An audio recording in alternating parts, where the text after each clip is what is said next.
Hey everyone, welcome to my show, My So-Called Fabulous. I'm Tiffany. Welcome everyone.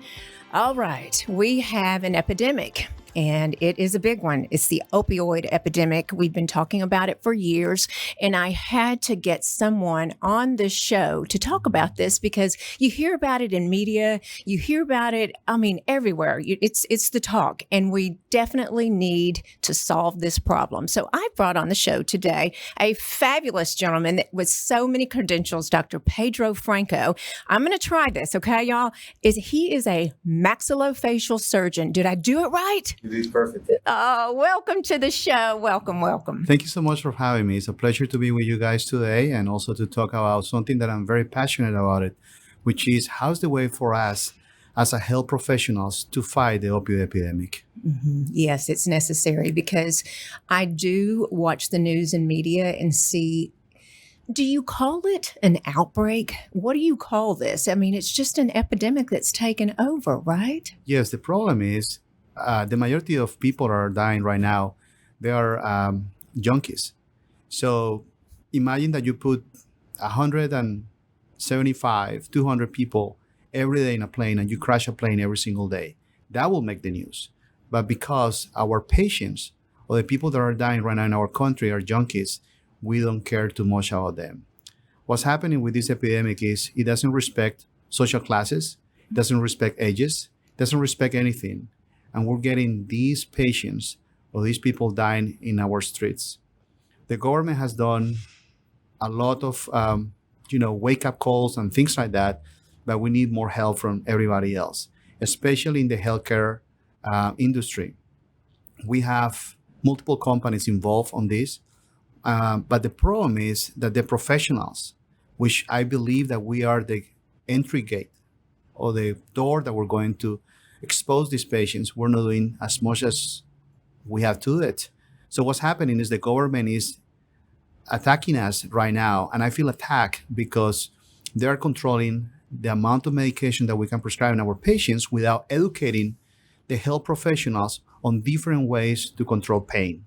Mm-hmm. So imagine that you have maybe somebody in your family, a niece, a nephew, grandchild, grandkid, or son or daughter, that they need to get maybe their wisdom teeth out, or they're athletes playing football, playing basketball, and they're 13, 14, 16 years old, and they get an injury or they get their wisdom teeth out.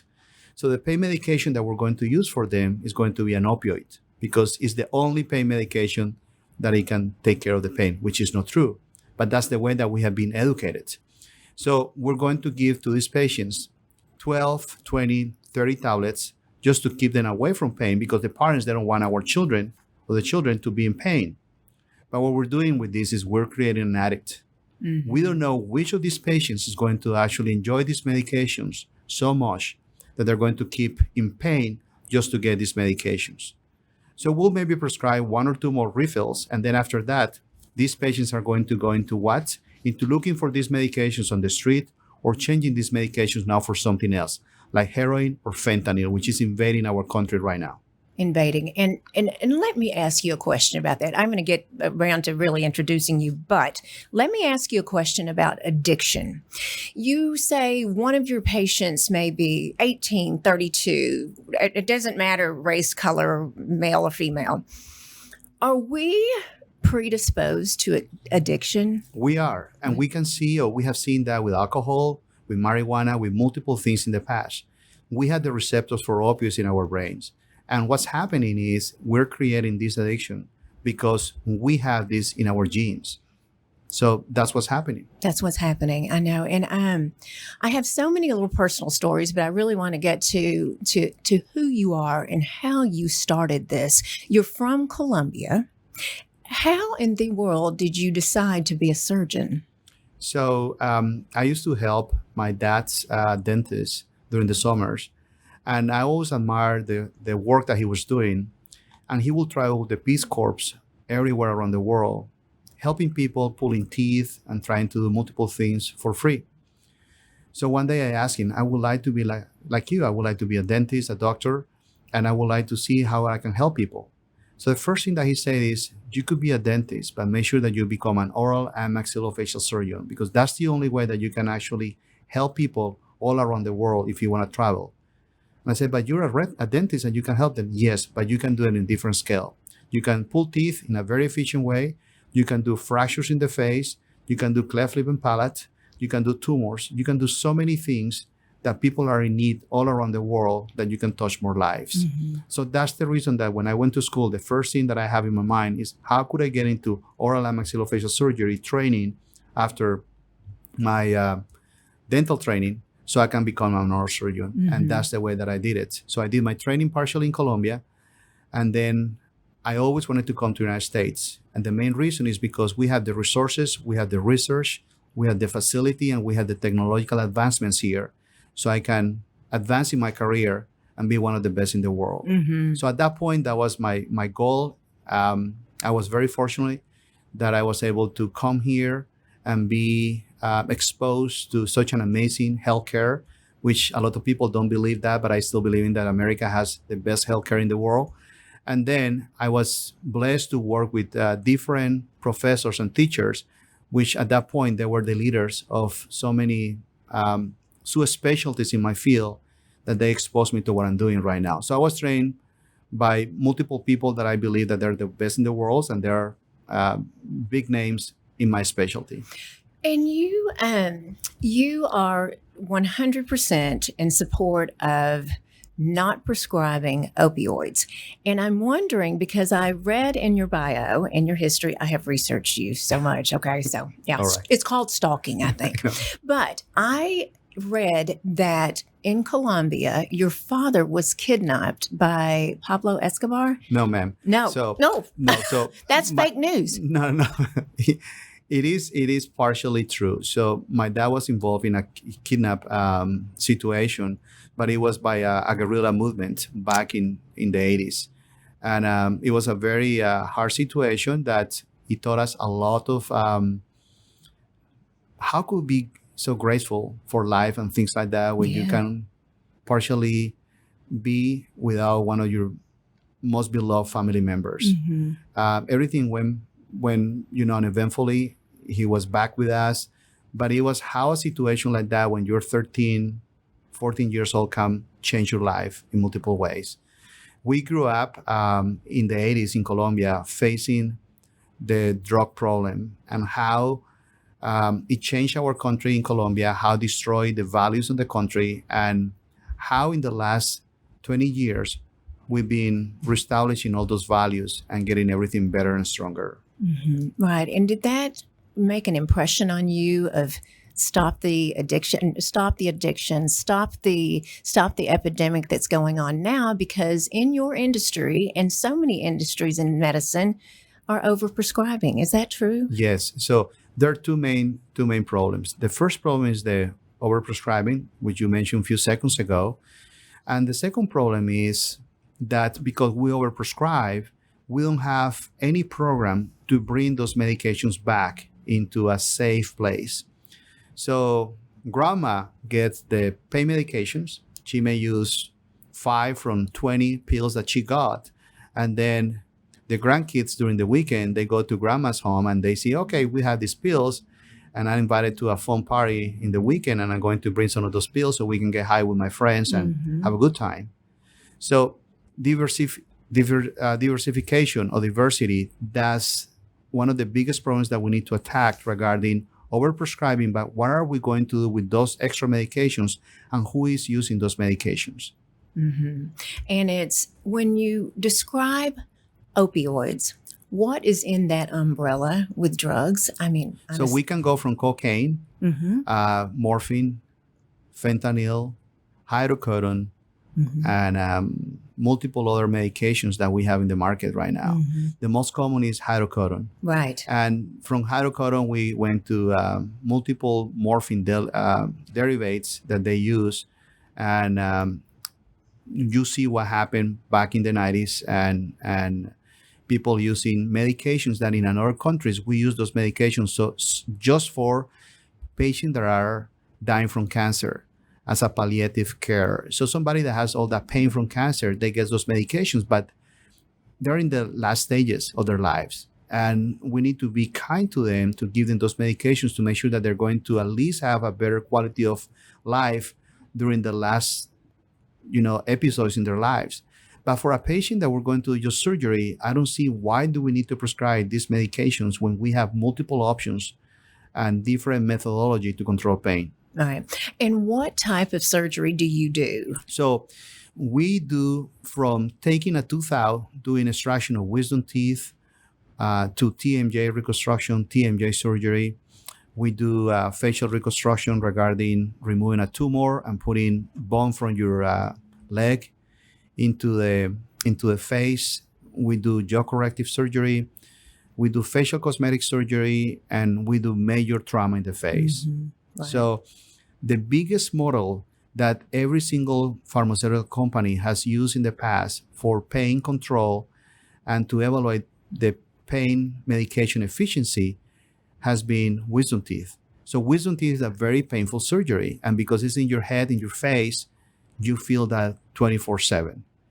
So the funny thing is this one, and I say funny because for the last 15 years, I will go to the international meetings in different countries and I will do a survey of 50 surgeons. 30 of them will be from other countries and 20 will be 10 Canadians and 10 Americans. And the only people that we use opioids for pain management were Americans and Canadians. The rest of the world, they don't do it. They don't use it. And why is that? It's the way that we were trained in med school, the way that we were trained in dental school, the way that we have been trained in nurse school. We believe here in America, after a famous paper that was written back in the 80s, that opioids were the only pain medication that it was efficient for pain control.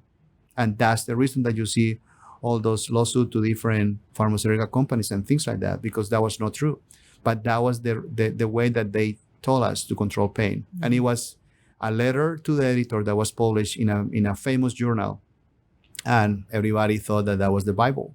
Mm-hmm. And then we went from there. And it was amazing that the pharmaceutical companies, they did the biggest marketing on every single medical dental specialty. So people, in order to control pain, they had to have one of those medications. Right. So educating professionals, educating your patients, of course. So does that education begin at medical school? Does it begin at pharma, the government, the physicians? I mean, where? It should be done in the schools first. In the schools. And secondly, something that is important is pharma is not going to go into this because pharma is making, unfortunately, money with this. So for them, the profits that they're doing, and they just, every time that they get a fine from the government, it's just a little slap in their hands. Mm-hmm. So they make millions and billions of dollars. So for them, I don't think that is a priority. They talk, they write the policies, they do things like that, but they don't go beyond that. There are other companies in pharma that they're actually helping us to fight the opioid epidemics. But I believe that it's very important for nursing schools, med schools, dental schools to change the way that people believe that pain needs to be managed. And then going to the public. The good thing right now is we practice in the Dallas Metroplex area. And it's amazing how we're seeing more mothers coming to our practice just because we're opioid-free practice. Really? Yes, okay. Ma'am. They're looking for that opportunity to do not expose their children during the surgery for opioids that is not necessary. Because wisdom teeth, my daughter had her wisdom teeth out. Gosh, she was very, very young, just to prepare for braces. I had mine out at 21 and it was horrific. Yes. And you know what I was prescribed? Absolutely. Yes. Yeah, absolutely. And I was going to ask you because I have chronic back pain. I have a horrible spine. I've had multiple surgeries, and I have always had a supply on my hand. And I determined the timing when I had someone in my home and they were stolen. I'm like, this is a problem. Now, this is just layman talking. You know what I mean? Like, why would you steal this? Of course, I'm not. I'm just taking it because, and I didn't. It made me itch. And the side effects were horrific, I was talking to my husband earlier, and he had a surgery in Stanford where he had sleep apnea. Yes. And they opened his ear. This is many, many years ago. You know what I'm talking about. I don't No, know. we do that. We do that. So we break his jaws. Yes. So they broke his jaws in order to actually enhance the airway. Yeah. And the guy actually that is in Stanford right now that runs the program is a good friend of mine. His name is Stan Lu, and he does all the surgeries. So some of those medications that they prescribe is in the beginning just for breakthrough pain. Mm-hmm. But after that, it is not necessary. And we're doing those surgeries here in Dallas and in Fort Worth, and we do not prescribe those medications. Right. And I asked Greg today, I was talking to you, we were talking about you today, and he distinctively saying that they cut a piece of his skull out and it was just horrific. And the doctor said, and he gave him the pain medication. He said, but for him, he is like, the side effects were horrible. So he got through the pain but that was a different time now. So if you did this surgery, how are you doing this with this multimodal pain management? Because I read that you're doing that. Yes. So what we do is we prep the patient 24 hours before with different type of medications to manage the amount of pain that the patient is going to have. So we prep this so we can control some of the responses that the patient is going to have. And then we numb the patient in the crucial parts of the surgery or the crucial parts of the body that we're going to be working. So we use local anesthesia when the patient is sleeping. And then we're going to use different type of medications like muscle relaxants, like medications that are going to help us for control pain for a long time and is going to keep the patient numb for a long time. So that's the way that we use it. When we say multimodal is we use different things on that. Also, we ask the patient when we have the first interview with the patient, so the first consultation, we tell the patient that there are different ways to eat, different type of foods that are going to help you with swelling, with pain management and things like that. So different type of foods. Say that one more time. Like what? I mean, I'm intrigued. So we can tell the patients to use food like pineapple, like orange, any kind of vegetables that are yellow that they can actually give us some bromelain. Mm-hmm. So bromelain is going to help us for that. The other thing that we use a lot of calendula. We can tell them to use arnica montana prior surgery as well. So there are multiple ways that we can tell them that. The problem is we're in a westernized medicine country. So when I start talking to my patients like that, they think that I had 3 horns, not even 1 horn, 3 horns. So they think that I'm crazy. And unfortunately, they don't understand that there are ways that we can help them in order for them to prepare for surgery. I mean, do you have a population that obviously respect what you're doing, but that really do question the pain management? Absolutely. So I have a father a month and a half ago that he came and he said, I want little Susie to do not have any pain. And I say, sir, I'm going to promise you that she's going to have her pain under management, but we're doing a major surgery. So she's going to have some discomfort. So we start arguing to the point that he wanted for me to prescribe hydrocodone. And he told me that he wanted to have 45 pills of hydrocodone. Based on the state laws, I cannot prescribe that. At the end, I had to look at him and I had to ask him, do you want the pain medication for little Susie or for you? And then I told him, I'm sorry, sir, but I'm not going to be able to take care of you. Right. So at that point, little Susie was not my patient anymore. Exactly. Yeah, right. But it's better. That's fine. Yeah, exactly. That's fine because you can say no to that for sure. Ma'am. Absolutely. Now, did you come up with this pain management, the system, the multimodal? Is that your model that you determined? We tweak it. So a lot of surgeons, they have been using this model for a long time, but we tweak it in different ways to use it in the maxillofacial area. So I learned multiple things from orthopedic surgeons, from trauma surgeons, and then we start applying this to the head and face facial area. Mm-hmm. So the way that I use it, yes, my way to do it. And I try to teach that to my residents, to my students, and to a lot of my peers that they come to my lectures or they see me working and things like that. Do you think that the United States is getting a better handle on this? We are. So, for example, our association, the American Association of Oral and Maxillofacial Surgery, with the past 6 or 7 presidents, they have been up in front as a spearhead trying to control this. And every single meeting, national meeting that we have a topic on opioids. How's the way that we can control pain in different way? So I think that multiple associations are working on this, trying to make the surgical, the staff that works with us as well, the surgeons and everybody around more aware of what's happening in different areas. And we have practices in the city and we have practices in the rural areas. And sometimes we get some of the surgeons that they don't want to change at all. And they say, oh, rural areas are completely different. No, we are doing the same for everybody. For everyone. For everyone. I mean, yes. because it doesn't discriminate. Correct. At all. Correct. At all. So do you think that the epidemic is worse in rural, or is there a measurement? It is not. There's not. Unfortunately, we don't have any statistics. We don't have good numbers because some of those patients, they move from rural areas to the city because for them, sometimes it's easier to find different type of drugs in the city. But it's combined. It's combined. It is a sad situation because we don't have the numbers to do public policy in the way that we should. Mm-hmm.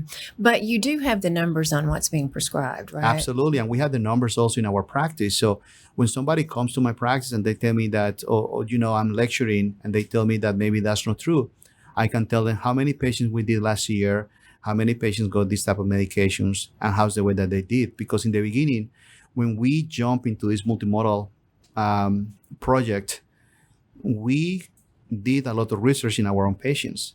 And this was no cold turkey decision.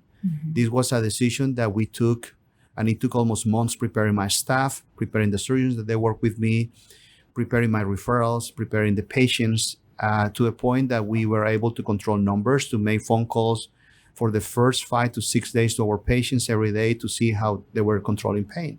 So that was a very methodical process that we went through. Wow, amazing. Let me ask you a question, because I have read a little bit about this and I'm just interested in your thought process on this. Let's say a person my age or whatever age has been prescribed for a while pain management, and perhaps it's an opioid. How do you get that person that's chronically in pain to wean off of a painkiller like a Vicodin, and is Vicodin, this is hydrocodone, correct? Yeah.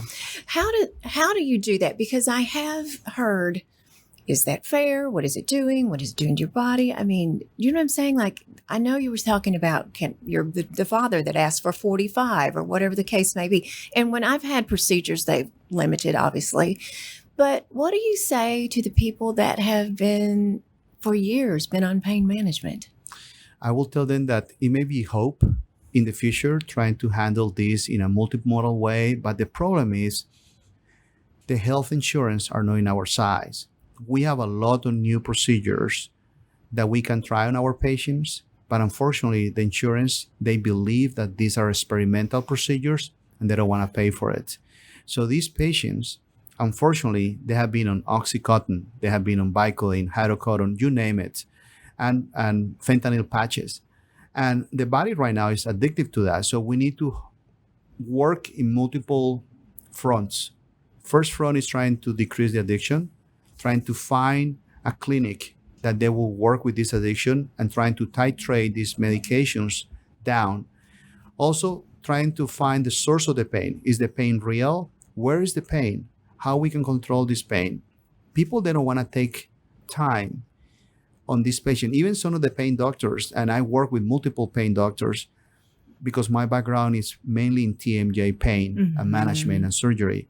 So I work with multiple of these doctors, and some of them are wonderful. Some of them, they try, they look for this, but some of them, they just want to keep prescribing medications, and that's it. So I think that we need to work with insurance. We need to work with addiction clinics. And by the way, being addictive to one of these medications, we don't need to see this like this is an exercise or this is something bad or something like that. It's like if you have cancer, if you have an orthopedic problem, if you need to get something removed from your body, we need to see it in a different way. Again, it's attacking every single social status in our population. Race doesn't respect that. I mean, those are the reasons that we need to start working on this and trying to make this better for our patients. But we need to get help from the government, from the insurance, from everybody. From everyone. Exactly. And it is to educate, isn't it? Exactly. Education is the key of everything. Absolutely is. Absolutely is. Let me ask you, because I have my daughter has TMJ, and she's, when she was very young, they wanted to have surgery, and she went through therapy. I mean, she's had therapy and then now Botox injections in her jaw. Is surgery the final answer, if you would say, to someone young that has TMJ? No, not at all. So I'm a TMJ surgeon, and I see a lot of patients that they come because they know me that I'm a TMJ specialist. Mm-hmm. But I tell my patients, I'm the carpenter that is going to put your bones back in the right place. But we need to understand what's going on in the facial area. A lot of the patients, what's happening is they feel pain because they have been clenching, or they're biting hard all the time because they don't have a good bite, because maybe they have a sleep apnea and they're trying to just stop the snoring. So they clench all the time. So imagine if I have my muscles in my arms for 24/7, just holding my fist all the time, really hard. My muscles in my forearm are going to hurt all the time. So it's the same situation that we're seeing right there. So in my situation, from 10 patients that I see new every week, I may do surgery in 2 patients. Wow. The other patients, they go for therapy, mm-hmm. for non-surgical management, because what we're seeing again is patients with clenching situations that even if I do surgery, and even if the patient has some mechanical problems in the joints and I do surgery, if they don't take care of that clenching, the patient is going to come back with a major injury in the future. Wow. So surgery is not going to fix the whole problem. So again, it is very important for the patients and for the listeners right now to understand that TMJ has multiple components. And we as oral maxillofacial surgeons, we can help them trying to make this more mechanical and make sure that everything's going to work better for them as a mechanical thing. That's amazing. I love hearing that, because we as a family thought that surgery was just the end all. And my daughter is 23 and she gets very frustrated, but she does clench it. She has a night guard. She does all that. She's just like, maybe I should just get the surgery. I'm like, well, no, you're not going to decide. She needs a team approach. That's mm-hmm. what she needs. Yeah. And the other thing is, like everything in life, if you want to have a knee surgery, you're going to look for the best or one of the best orthopedic surgeons in town. And it's not just because we're oral maxillofacial surgeons. All of us, we can do TMJ surgery. Mm-hmm. So we need to find somebody that is well versatile with the newest techniques and different techniques to make sure that everything's going to work. Mm-hmm. Otherwise, we're going to actually destroy the patient. I mean, that is amazing. That is the best advice. So I always ask in every industry, especially the medical field, how did COVID affect the opioid epidemic? It has been horrible. So President Obama and President Trump, they actually were the main spearheads trying to decrease this epidemic. President Obama started with that, and then President Trump was leading this with his wife and with Chris Christie, who was appointed as a opioid czar. And unfortunately, when COVID attacked us, we lost the battle. So actually, the opioid epidemic was coming down, and then during COVID, went up at least 30 to 35%. So it destroyed everything because everybody was at home. They were depressed. They were looking for medications. We couldn't go anywhere, so we prescribed things. We couldn't see the patient. So, patients in pain, let's send in some pain medications and things like that. And then everything went downhill. So all the work that the two administrations did before, it was not as good as we were expecting to actually keep going and win the battle. I mean, both administrations too, and that is just that's amazing. Yeah. I mean, COVID, that just I don't think we all grasp the idea of how it's touched so many lives. I mean, in so many ways. I mean, we had it, but then the epidemic. The opioids.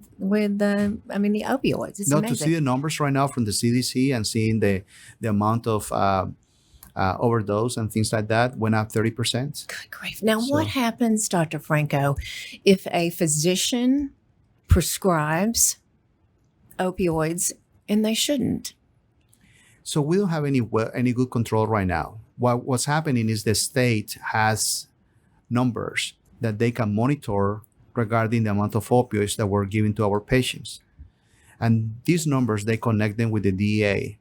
So if for some reason we see somebody that is not a pain management doctor, is not an orthopedic surgeon, is not or a maxillofacial surgeon, is not somebody that is doing surgery that is very painful, or somebody that is in the field of pain management, then they will look for that person in the future. But besides fines and things like that, we cannot do anything else. That's it. Yes. It's amazing. I mean, it's amazing. Are you so proud of what you've done in this crusade? I'm proud of everybody that has been helping me doing this. I'm just one of the I don't think that leaders. I think I'm one of the liaisons that is putting all these teams together, and that's the reason that is my passion. I enjoy doing this, but what I'm happy is that we're actually creating the conscious on every single health professional that we can fight pain in different ways. That's my goal, and that's my crusade. That's your crusade, and you're doing it. I mean, you're a teacher. You're a provider. I mean, you're brilliant, obviously, and I'm just happy to know you. My goodness, my goodness. Okay, I have a fun question for you. Go ahead. What's your favorite music you play in the operating room? Country music. What? Yes, I play country music. Yeah. Are you kidding me? Old school country or the new stuff? Everything, actually. I like old school better than for example, Keith Whitley. You're kidding. Yes, I love music like that. My daughters will love this. And if I don't have country music in the OR, I get very moody. You're kidding. Yeah, so my residents say, let's go and find the music for Dr. Franco. So country music. Yes. You know, my husband laughs at me because I'll drive somewhere, I mean, like to Austin or something, and I just don't listen to anything because I think I'm just constantly listening. And so he's like, you're so weird. Well, that's beside the point. So anyway, country music, you heard it right here with Dr. Franco. Thank you so much for all you do for all of us and fighting this epidemic of opioids. I just can't tell you how much I appreciate you being here. Thank you, Tiffany, for the opportunity to be with you and for, let people know that we have different ways to fight the opioid epidemic, for some of them to have hope that things are going to get better, and also for them to understand that when you guys go to your surgeons, ask them how's the way that they're going to control their pain after surgery. Mm-hmm.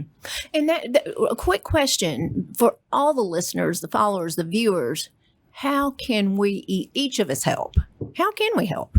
Just sharing the importance of pain control in different ways, understanding that there are different ways that we can battle this, and also that junkies are not junkies. Junkies are my brother, my sister, my son, my daughter, my mom. A human being. So that's the way that we need to see these human beings. Absolutely. And care about each other. Exactly. 100%. Well, I appreciate you so much. Now, I know we can find you on Facebook, Instagram, your website. So I have you at DFW Oral, and here we go.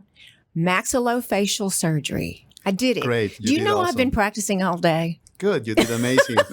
I passed, right? Absolutely. 100%. Well, good. Well, thank you so much for being here. And everyone, you can follow along, and you can watch us on YouTube now. You can see everything we were doing in here. And everyone follow along at Tiffany Blackmon, Tiffany C. Blackmon on Instagram. And y'all have a great day and keep being fabulous.